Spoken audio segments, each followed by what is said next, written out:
Welcome to Sakshi Education. This is Ishwar Kumar, Faculty of Geography and Current Affairs, dealing with these subjects for 10 years at various institutions, both offline as well as online, at Delhi and Hyderabad based institutions.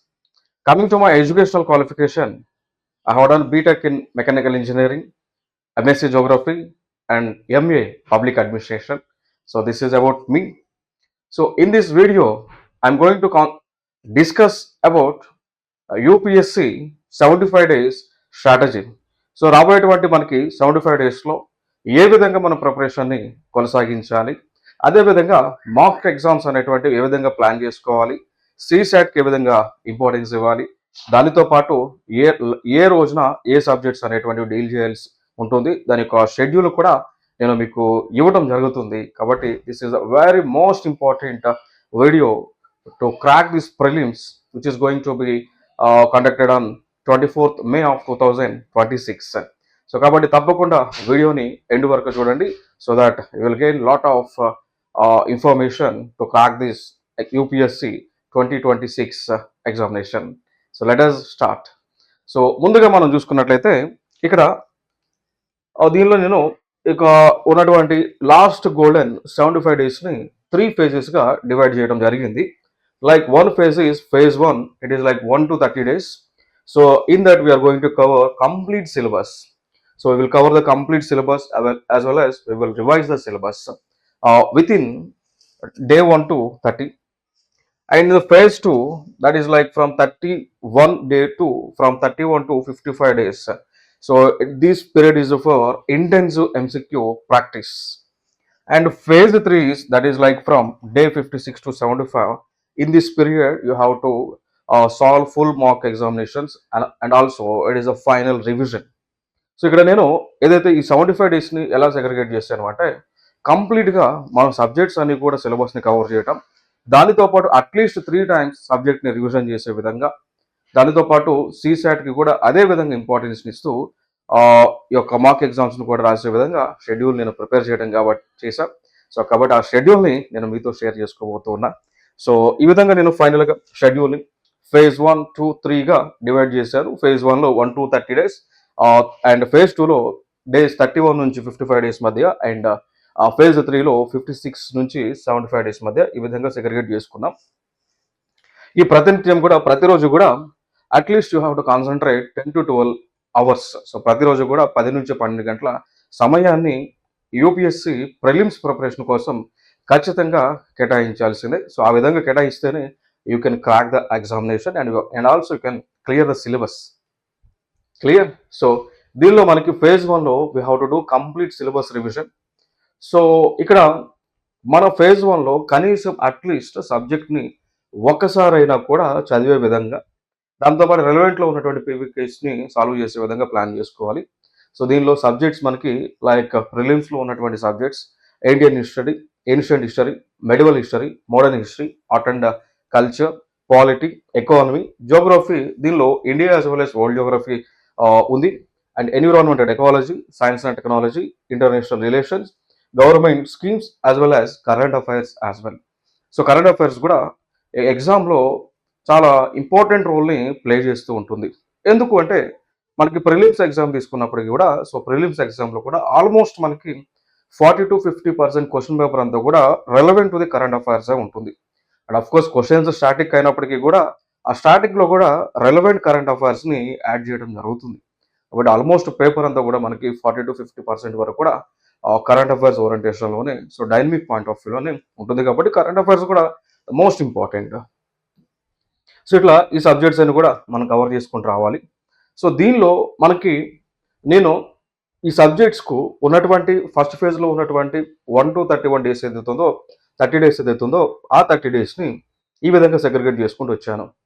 Like పాలిటీకి 5 days allocate చేయవచ్చు, modern హిస్టరీకి 4 days, ancient మెడివల్కి 3 days, art and కల్చర్కు 2 days, and జోగ్రఫీకి 4 days, ఎకానమీకి 4 days,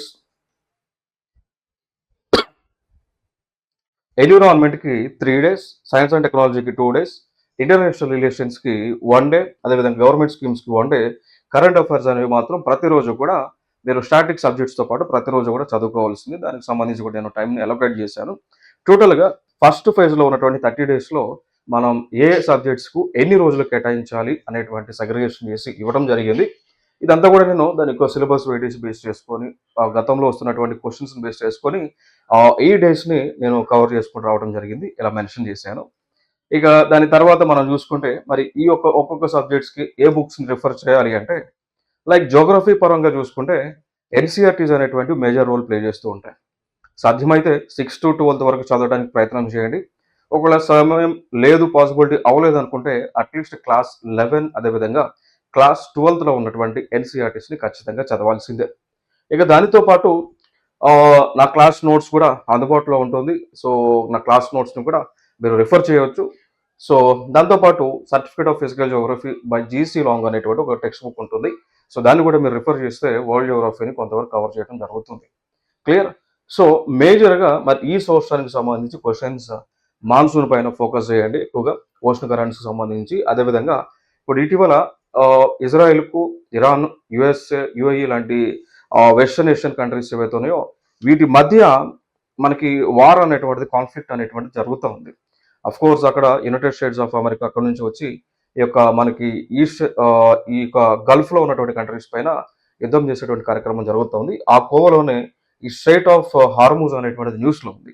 కాబట్టి ఇట్లాంటి వీటిపైన ఫోకస్ చేయండి. స్ట్రెయిట్ ఆఫ్ హార్మూజ్ గాని, అండ్ మలక్కా గాని, బాబెల్, మండేబ్ లాంటి స్ట్రెయిట్స్ పైన కూడా ఫోకస్ చేయండి.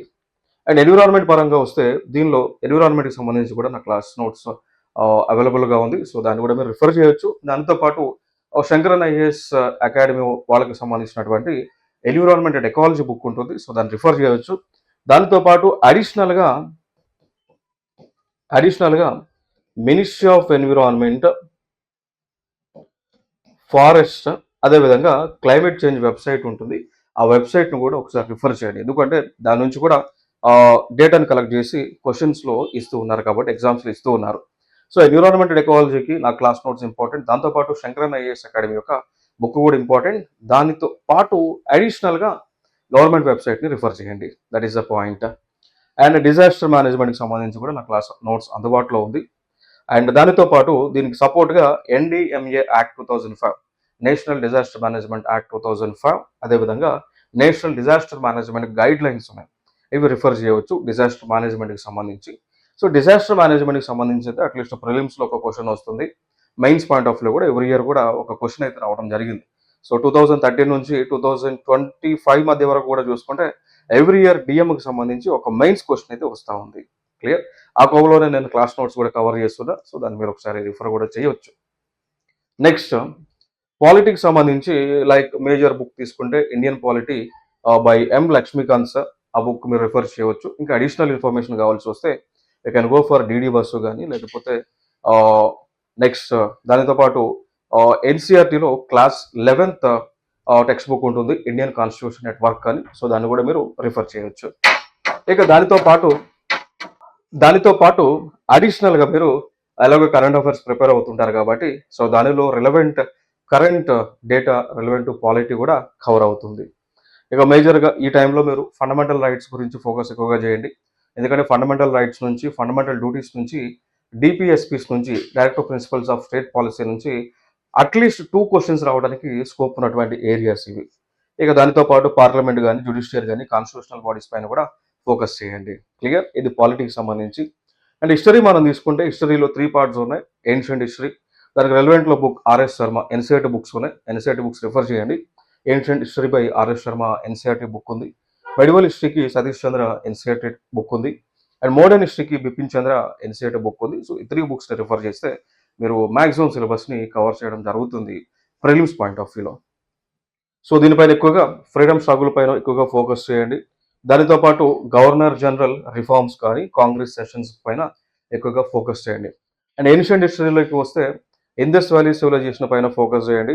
ఐవీసీ సైట్స్ ఎక్కడైతే ఉన్నాయో అక్కడ ఉన్నటువంటి సైట్స్‌కి సంబంధించిన ఇన్ఫర్మేషన్. దాని తర్వాత జైనిజానికి సంబంధించి, బుద్ధిజానికి సంబంధించి ఎక్కువగా ఫోకస్ చేయండి. దానిపైన ఎక్కువగా క్వెషన్స్ వస్తాయి. మెడివల్ హిస్టరీ పాయింట్ ఆఫ్ వ్యూలో మనకి ఏదైతే సూఫీ మూవ్‌మెంట్, భక్తి మూవ్‌మెంట్స్ ఉన్నాయో దానిపైన ఫోకస్ చేయండి. మోడర్న్ హిస్టరీ పాయింట్ ఆఫ్ వ్యూలో మనం తీసుకుంటే మనకి ఏదైతే గాంధీజీ ప్రారంభించినటువంటి రెవల్యూషన్స్ ఏవైతే ఉన్నాయో వాటిపైన ఎక్కువగా ఫోకస్ చేయడానికి ప్రయత్నం చేయండి. అవి ఇంపార్టెంట్ ఇక్కడ హిస్టరీ పాయింట్ ఆఫ్ వ్యూలో.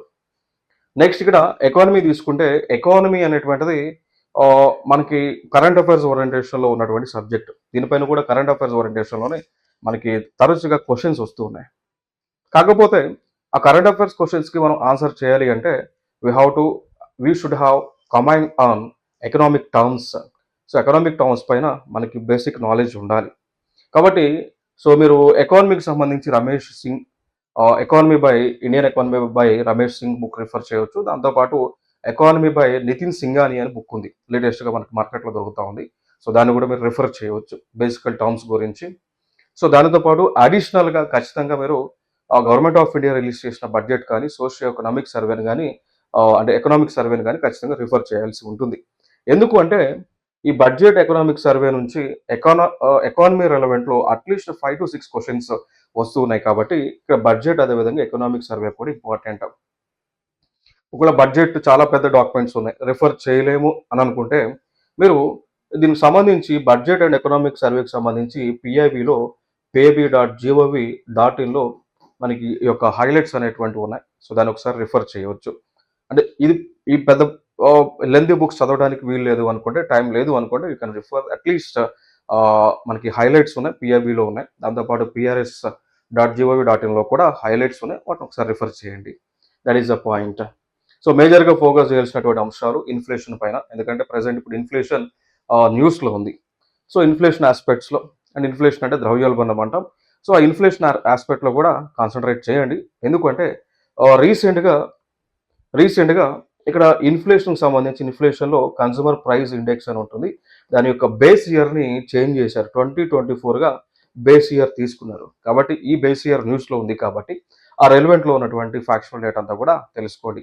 అండ్ ఇన్‌ఫ్లేషన్ ఏ టైంలో వస్తుంది? ఎందుకు వస్తుంది? ఎటువంటి ఏ రకాల ఇన్‌ఫ్లేషన్స్ ఉన్నాయనేటువంటిది తెలుసుకోండి. లైక్ హైపర్ ఇన్‌ఫ్లేషన్ అంటాం, స్టాగ్ఫ్లేషన్ అంటాం, ఇన్‌ఫ్లేషన్ అంటాం. సో, అట్లాంటికి సంబంధించిన ఇన్‌ఫ్లేషన్స్ ఏ టైంలో ఏ ఇన్‌ఫ్లేషన్స్ వస్తాయన్నది ఫోకస్ చేయండి. దాంతోపాటు జీడీపీకి సంబంధించిన అంశాలు అండ్ మానిటరీ పాలసీకి సంబంధించి బ్యాంకింగ్ రిఫార్మ్స్‌కి సంబంధించినటువంటి అంశాలపైన ఎకానమీలో ఫోకస్ చేయండి. అండ్ ఆర్ట్ అండ్ కల్చర్‌కి సంబంధించి మనకి మేజర్‌గా నితిన్ సింఘానియా బుక్ చాలా బాగుంది. రిఫర్ చేయొచ్చు. ఆర్ట్ అండ్ కల్చర్‌కి సంబంధించి. దానితో పాటు అడిషనల్‌గా you have to refer ministry of culture వెబ్‌సైట్‌ని కూడా రిఫర్ చేయండి. ఎందుకంటే మినిస్ట్రీ ఆఫ్ కల్చర్‌లో కూడా చాలా మనకి ఆర్ట్ అండ్ కల్చర్‌కి సంబంధించిన ఇన్ఫర్మేషన్ ఉండటం జరిగింది. ఇక దానితో పాటు మేజర్‌గా ఈ క్లాసికల్ డాన్సెస్ పైన గాని, యునెస్కో సైట్స్ గాని, బుద్ధిస్ట్ అండ్ జైన్ ఆర్కిటెక్చర్‌కి సంబంధించి ఇండియాలో ఉన్నటువంటి ద్రావిడియన్ ఆర్కిటెక్చర్ సంబంధించి వాటిపైన ఎక్కువగా ఫోకస్ చేయండి. దాని రెలెవెంట్‌లో కూడా మనకి ఎన్‌సీఈఆర్‌టీ టెక్స్ట్ బుక్స్ ఉన్నాయి ఆర్ట్ అండ్ కల్చర్ రెలెవెంట్‌లో. సో, దాన్ని కూడా ఒకసారి రిఫర్ చేయండి. నెక్స్ట్ సైన్స్ అండ్ టెక్నాలజీకి సంబంధించి సైన్స్ అండ్ మేజర్‌గా కరెంట్ అఫైర్స్ ఓరియంటేషన్‌లోనే వస్తూ ఉంటాయి. ఇక దానితో పాటు అడిషనల్‌గా మీకు బేసిక్స్ అనేటువంటి మ్యాండేటరీగా ఉంది. లైక్ జెనెటిక్ ఇంజినీరింగ్‌కి సంబంధించి, క్లోనింగ్‌కి సంబంధించి, ఐవీఎఫ్‌కి సంబంధించిన అంశాలు. అట్లా మనకు కొన్ని బేసిక్స్ కావాలి. సో, బేసిక్స్ కోసం you can refer NCERT books. ఇక దాంతో పాటు అడిషనల్‌గా కరెంట్ అఫైర్స్ ఫాలో అప్ అయితే సైన్స్ అండ్ టెక్నాలజీని మీరు కవర్ చేయడానికి ఛాన్స్ ఉంటుంది. ఇక ఇప్పుడు ఇన్ కేస్ మీకు బుక్ గనుక స్టాండర్డ్ బుక్ రిఫరెన్స్ కావాల్సి వస్తే you can go for science and technology by P. Agrahari అనేటువంటి బుక్ ఉంటుంది. సో, దాన్ని రిఫర్ చేయొచ్చు. ఇంకా ఇంటర్నేషనల్ పాయింట్ ఆఫ్ వ్యూలో తీసుకుంటే ఇప్పుడు ఇంటర్నేషనల్ రిలేషన్స్ చాలా ఇంపార్టెంట్. ఎందుకు అంటే మన ఇండియా అనేక దేశాలతో వివిధ ఎంఓయూస్‌లను, అగ్రీమెంట్‌లను చేసుకుంటూ ఉంది. దానితో పాటు ఇటీవల కాలంలో చూసుకుంటే లాస్ట్ 1 ఇయర్‌లో లైక్ ఇజ్రాయెల్‌కి అదేవిధంగా పాకిస్తాన్‌కి మధ్య యుద్ధం. దానితో పాటు మళ్ళీ ఇప్పుడు యుద్ధాలు జరుగుతూ ఉన్నాయి. లైక్ యూఎస్ఏ, ఇజ్రాయెల్ ఒక పక్క, ఇరాన్ ఒక పక్క. మళ్ళీ ఇరాన్‌కి సపోర్ట్‌గా కొన్ని కంట్రీస్ వస్తూ ఉన్నాయి. యూఎస్ఏకి ఇజ్రాయెల్‌కి సపోర్ట్‌గా కొన్ని కంట్రీస్ నాటోలో ఉన్నటువంటి గ్రూప్స్ సపోర్ట్ చేస్తున్నాయి. కాబట్టి ఈ పాయింట్ ఆఫ్ వ్యూలో కూడా మనం ఇన్ఫర్మేషన్ తెలుసుకోవాలి. దానితో పాటు పాకిస్తాన్‌కి, ఆఫ్ఘనిస్తాన్‌కి మధ్య ఉన్నటువంటి కాన్ఫ్లిక్ట్స్ సంబంధించి, దానితో పాటు ఇండియాకి, పాకిస్తాన్‌కి మధ్య ఉన్నటువంటి ఇన్ఫర్మేషన్ గాని, ఇండియాకి, ఆఫ్ఘనిస్తాన్‌కి మధ్య ఉన్నటువంటి ఇన్ఫర్మేషన్ అట్లా జియో పాలిటిక్స్ పైన కూడా ఫోకస్ చేయండి. ఎందుకంటే అవి క్వెషన్స్ రావడానికి ఛాన్సెస్ ఎక్కువగా ఉన్నాయి. ఇక దానితో పాటు మనకి కొన్ని గ్రూప్స్ ఉన్నాయి. లైక్ క్వాడ్ అనేటువంటి గ్రూప్స్ గాని, బ్రిక్స్ అనేటువంటి గ్రూప్స్ గాని, షాంఘై కోఆపరేషన్ ఆర్గనైజేషన్ లాంటి గ్రూప్స్ పైన కూడా ఎక్కువగా ఫోకస్ చేయండి. And next after that government schemes. So, ఈ ప్రభుత్వం ప్రారంభించినటువంటి గవర్నమెంట్ స్కీమ్స్ ఏవైతే ఉన్నాయో, సో, ఆ స్కీమ్ యొక్క ఆబ్జెక్టివ్ ఏంటి? అంటే మేజర్‌గా అంటే ఫ్యాక్ట్స్ కాకుండా ఇక్కడ స్కీమ్స్ ఓరియంటేషన్‌లో ఆ స్కీమ్ ఎందుకు లాంచ్ చేశారు? దానివల్ల ఆబ్జెక్టివ్ ఏంటి? ఎంతవరకు ఆ స్కీమ్ సక్సెస్ అయినాయి? నోడల్ మినిస్ట్రీ‌గా ఎవరున్నారు? ఆ ఇన్ఫర్మేషన్ పైన ఎక్కువగా ఫోకస్ చేయండి. క్లియర్? లైక్ ప్రభుత్వం లాంచ్ చేసినటువంటి స్కీమ్స్ ప్రధానమంత్రి జన్ ధన్ యోజన కావచ్చు, ప్రధానమంత్రి కిసాన్ సమ్మాన్ నిధి కావచ్చు, జల్ జీవన్ మిషన్ గాని, ప్రధానమంత్రి ఆవాస్ యోజన గాని, ఇక దానితో పాటు ఇటీవల ఎంజీ నరేగా యాక్ట్ ఏదైతే ఉందో, so Mahatma Gandhi national rural employment guarantee act ఏదైతే ఉందో దానికి సంబంధించిన స్కీమ్ 100 డేస్ ఎంప్లాయ్మెంట్ అందించేటువంటి స్కీమ్ అన్ఆర్గనైజ్డ్ సెక్టార్‌కు ఉన్నటువంటి స్కీమ్ యొక్క పేరుని మార్చారు. సో వీబీజీ రామ్జీగా మార్చడం జరిగింది. ఆ కోవలో ఆ నేమ్ ఏదైతే ఉందో ఎందుకు మార్చారు? ఆ నేమ్ యొక్క ఫుల్ ఫామ్ ఏముంది? దాంట్లో గైడ్‌లైన్స్ ఏమున్నాయి? అంటే ఎంజీ నరేగా స్కీమ్‌కి, వీబీజీ రామ్జీ స్కీమ్‌కి మధ్య ఉన్నటువంటి వ్యత్యాసం ఏంటి? అనేటువంటి ఆస్పెక్ట్స్‌లో కూడా అనలైటికల్ స్టడీ చేయండి.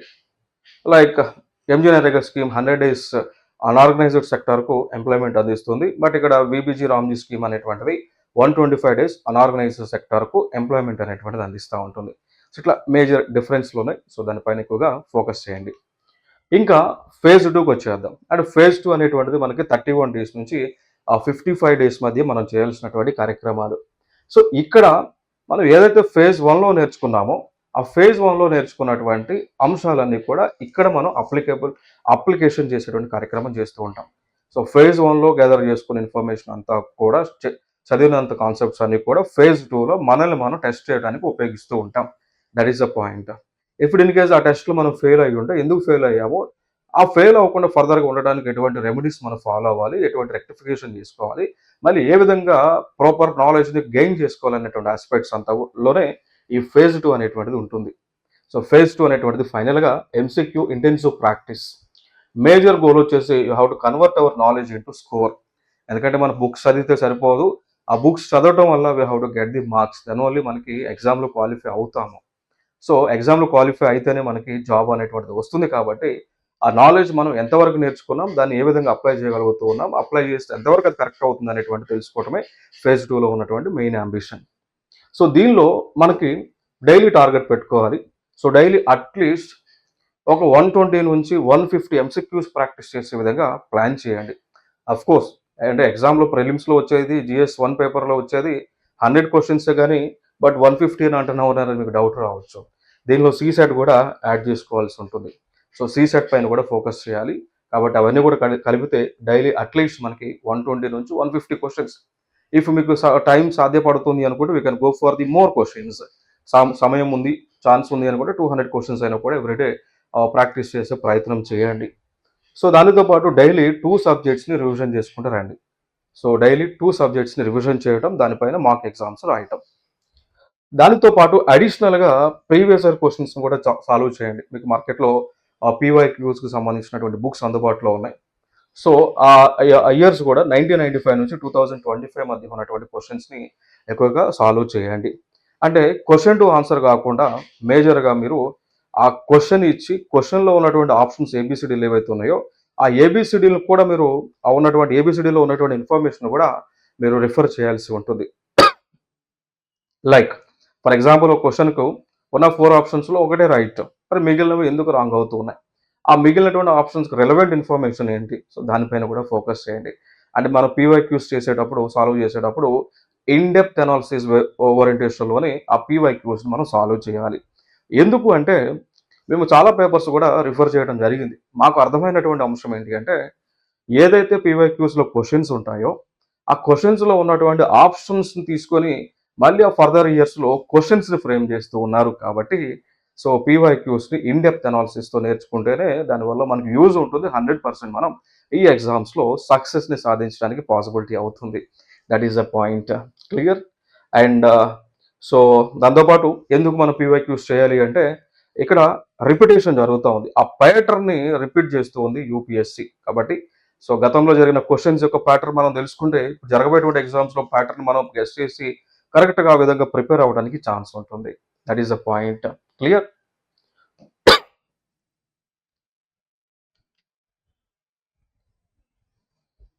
ఇంకా ఫైనల్‌గా మనం చూసుకున్నట్లయితే ఇక్కడ మాక్ టెస్ట్ స్ట్రాటజీ వచ్చేసి మీరు ఎగ్జామ్‌కి వెళ్ళే ముందు అట్‌లీస్ట్ ఒక 10-15 ఫుల్ లెంగ్త్ ప్రాక్టీస్ చేయండి.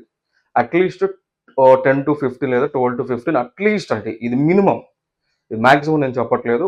మినిమమ్ అట్లీస్ట్ ప్రాక్టీస్ అయితే చేయాల్సిందే. సో ఫేజ్ 1లో అరౌండ్ చూసుకుంటే అట్లీస్ట్ ఒక 3-4 మార్క్స్ గానీ, ఫేజ్ 2లో అట్లీస్ట్ 5-10 మార్క్స్ గానీ, అండ్ ఫేజ్ 3లో at least more than 7 marks practice చేయండి. ఇది minimum value. So maximum if you have sufficient time ఉంది చేయగలనుకుంటే అట్లీస్ట్ ఓవరాల్‌గా ఈ 75 డేస్‌లో మీరు అట్లీస్ట్ ఒక 100 ప్రాక్టీస్ అయినా, 100 మార్క్ ఎగ్జామ్స్ అయినా రాసే ప్రయత్నం చేయండి.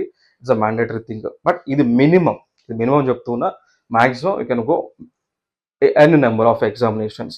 ఎందుకంటే మీరు ఎగ్జామ్‌కి వెళ్ళే ముందు ఎందుకు మార్క్స్‌ని ప్రాక్టీస్ చేయమని చెప్తున్నారంటే before UPSC test you have to test yourself.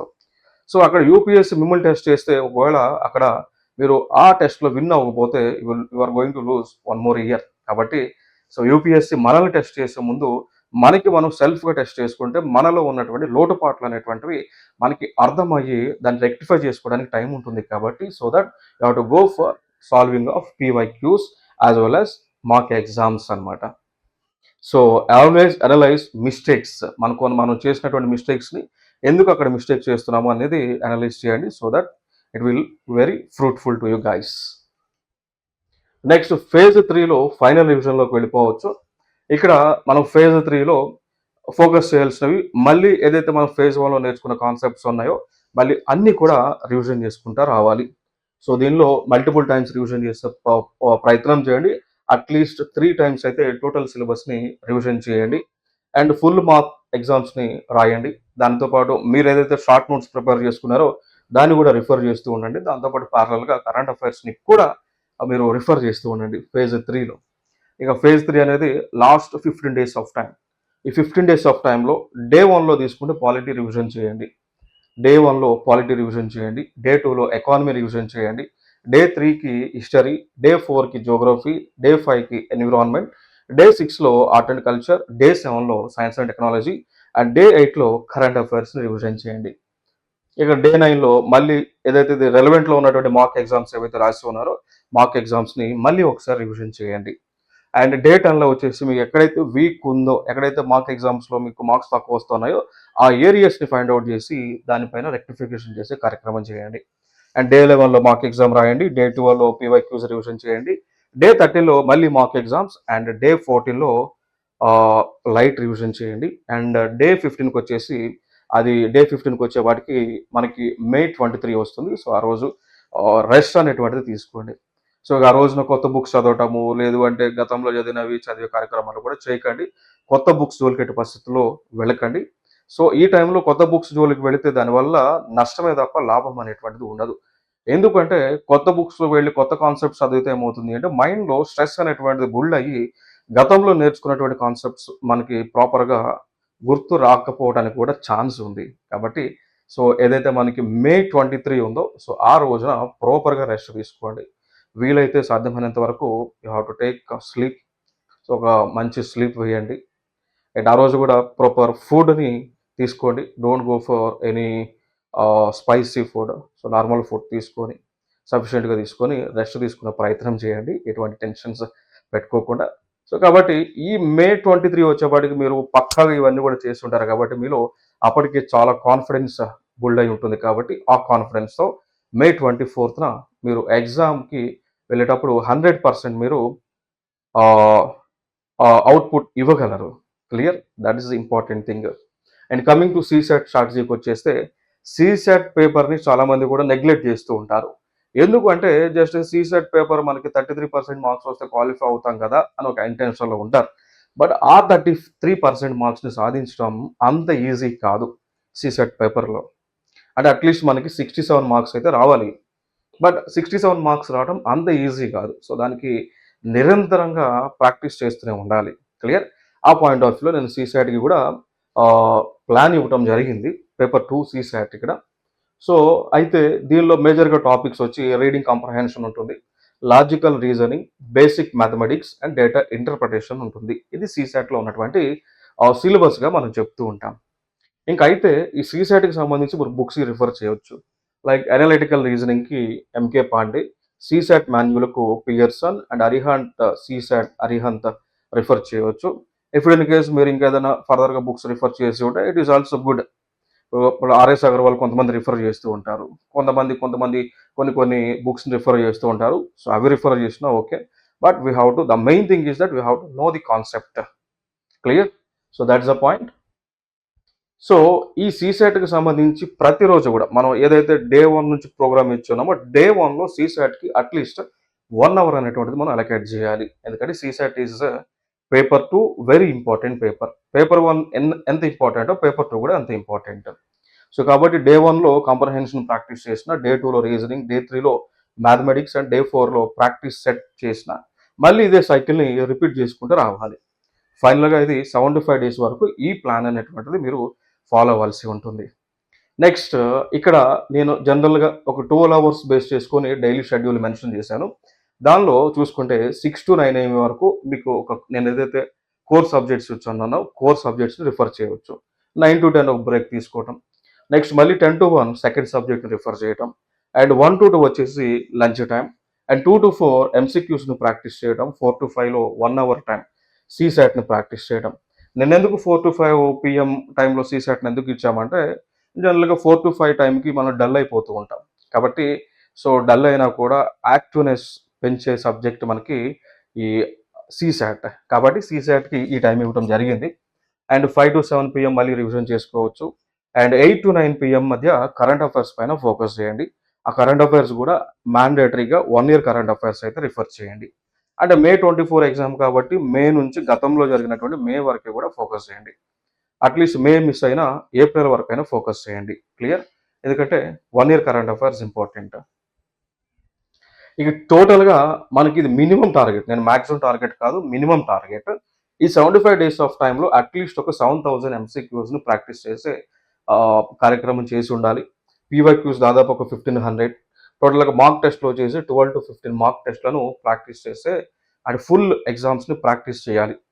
So,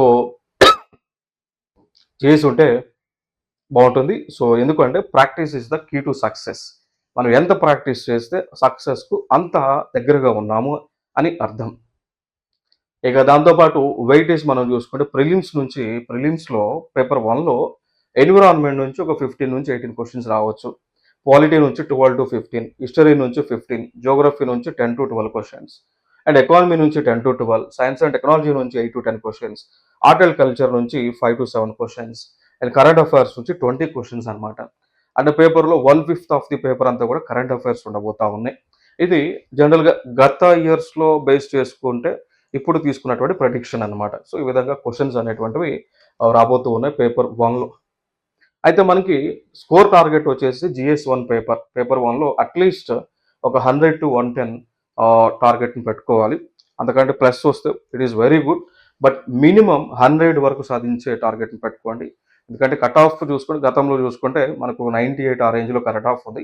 కాబట్టి ఎట్టి పరిస్థితుల్లో సేఫ్ జోన్‌లో ఉండటానికి రిస్క్ తీసుకోకుండా సేఫ్ జోన్‌లో ఉండటానికి అట్‌లీస్ట్ ఒక 110 ప్లస్ వచ్చేలాగా మనం ప్రయత్నం చేయాలి. ఎందుకంటే సేఫ్ జోన్‌లో ఉంటే ఇట్ ఈస్ వెరీ గుడ్. సీసాట్‌కొచ్చేసి 70 ప్లస్ సాధించే విధంగా మన ప్రణాళిక ఉండాలి. ఇంకొక అంశం ఈ మనకి ఈ ప్రిలిమ్స్‌లో వచ్చేటువంటి మార్క్స్ ఏవైతే ఉన్నాయో ఇవి జస్ట్ క్వాలిఫైయింగ్ మార్క్సే అన్నట్టు. సో, వీటిలో వచ్చేటువంటి మార్క్స్‌ని మన ర్యాంకింగ్‌లో యాడ్ చేయరు. అంటే మెయిన్స్ మార్కులు యాడ్ చేయడం, ఇంటర్వ్యూలో మార్కుల్లో యాడ్ చేసేది ఉండదు. జస్ట్ ప్రిలిమ్స్ అనేది qualifying paper. But qualifying paper అయినప్పటికీ కూడా we have to achieve these marks. So, ఇది ప్రిలిమ్స్‌కి సంబంధించినటువంటి అంశం. సో, ఫైనల్‌గా వీడియో ఎండింగ్‌లో మన గోల్డెన్ టిప్స్ ఏంటి అంటే we have to revise the subjects at least 3 times. ఎందుకంటే 3 టైమ్స్ రివైజ్ చేసే విధంగా నేను ప్రణాళిక ఇచ్చాను. సో, దాని ప్రకారం మీరు ఫాలో అయితే ఖచ్చితంగా 3 టైమ్స్‌ని సబ్జెక్ట్స్ రివిజన్ చేయడం జరుగుతుంది. సో, ఎందుకంటే repetition is the mother of learning. కాబట్టి how to do repetition, how to revise that. And పీవైక్యూస్‌ని ముందుగా సాల్వ్ చేయండి. ఎందుకంటే యూపీఎస్సీని మనం అర్థం చేసుకోవాలి అంటే మనకు ముందున్నటువంటి ఏకైక ఆప్షన్ పీవైక్యూస్‌ని అర్థం చేసుకోవటమే. సో, యూపీఎస్సీని అర్థం చేసుకోవాలంటే యూపీఎస్సీకి సంబంధించిన పీవైక్యూస్‌ని అర్థం చేసుకుంటే యూపీఎస్సీ యొక్క మైండ్‌ని మనం అర్థం చేసుకున్నట్టు. And don't read N number of books అండి. ఇదొకటి గుర్తుపెట్టుకోండి. Avoid too many sources. ఎందుకు అంటున్నానంటే ఒక్క పుస్తకాన్ని 100 సార్లు చదవడం ఉత్తమం. 100 పుస్తకాలను ఒకసారి చదవటం content. Clear? So read few books than many books. So few books చదివితే will become officers, many books చదివితే will become academicians. కాబట్టి సో ఈ యొక్క సోర్సెస్ అనేవి లిమిటెడ్గా పెట్టుకొని దాన్ని నెంబర్ ఆఫ్ టైమ్స్ రివిజన్ చేసే కార్యక్రమం చేయండి. That is the point. And also focus on elimination techniques అండి. ఎందుకంటే యూపీఎస్సి ఎగ్జామ్స్లో ఈ ప్రిలిమ్స్లో మనం అట్లీస్ట్ ఒక క్వశ్చన్ తీసుకుంటే క్వశ్చన్లో 50% ఆప్షన్స్, అంటే ఒక 2 ఆప్షన్లను ఈజీగా ఎలిమినేట్ చేయవచ్చు. జస్ట్ ఒక బేసిక్ నాలెడ్జ్ ఉంటే బేసిక్ నాలెడ్జ్తో అట్లీస్ట్ ఒక 50% స్టేట్మెంట్స్ అంటే ఒక 2 ఆప్షన్స్ ఈజీగా ఎలిమినేట్ చేయగలం. సో అది ఏ విధంగా ఎలిమినేట్ చేయగలం, ఆ ట్రిక్స్ పైన ఫోకస్ చేయండి. సో ఆ ట్రిక్స్ మీకు కావాల్సి వస్తే సమ్ అదర్ వీడియోలో నేను ఆ ట్రిక్స్ ఏ విధంగా మనం అప్లై చేయాలి, ఏ విధంగా ట్రిక్స్ మనం అందుతూ ఉంటాయి యూపీఎస్సి ప్రిలిమ్స్ పేపర్లో, అవి సపరేట్ వీడియోలో మేము ముందుకు తీసుకురావడం కూడా జరుగుతుంది. కాబట్టి so that's important information. So అయితే అందరికీ కూడా May 24th ఎగ్జామ్కి all the very best from Sakshi Education team and especially from me. So this is Ishwar Kumar, Faculty of Geography and Current Affairs, dealing these subjects for more than 10 years and working with many platforms which was located at Hyderabad as well as Delhi. Coming to my educational qualification, I have done BTech in Mechanical Engineering, MSc Geography and MA Public Administration. That's the information related to me. So మరిన్ని videos కోసం, useful and informative videos కోసం మన సాక్షి education YouTube ఛానల్ని, అదేవిధంగా మన టెలిగ్రామ్స్లో వెంటనే join అవ్వండి. Thank you so much. జై హింద్.